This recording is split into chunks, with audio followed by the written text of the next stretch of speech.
farin ciki da jin daɗin rayuwa yana da alaƙa ne da abin da ka tara. Waye kai kuma wa ka sani. Ina mai tabbatar miki idan har kika amince da ni baki da sauran wata matsala. Zuciyar budurwa kamar lambu take, tana buƙatar ruwa da furanni domin yabanya mai kyau.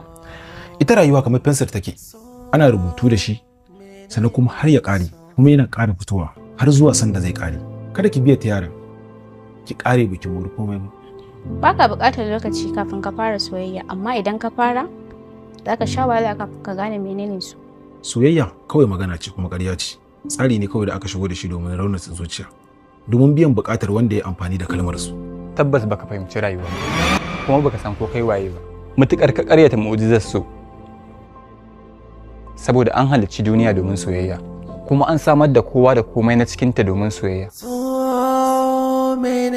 Sannan kuma an wajabta soyayya domin kowa da komai. Ina so ka sani, a halin yanzu ba ka taɓa fahimtar kana soyayya ba, sai lokacin da ka rasa abin da kake so.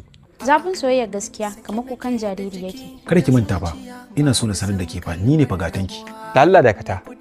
Tabbas wani yana iya zama gatan wani in baka sani ba, amma wanda Allah ya zama gatan shi shine mai cikakken gata.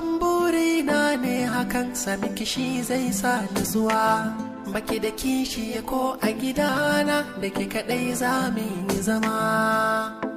Menene so, menene so.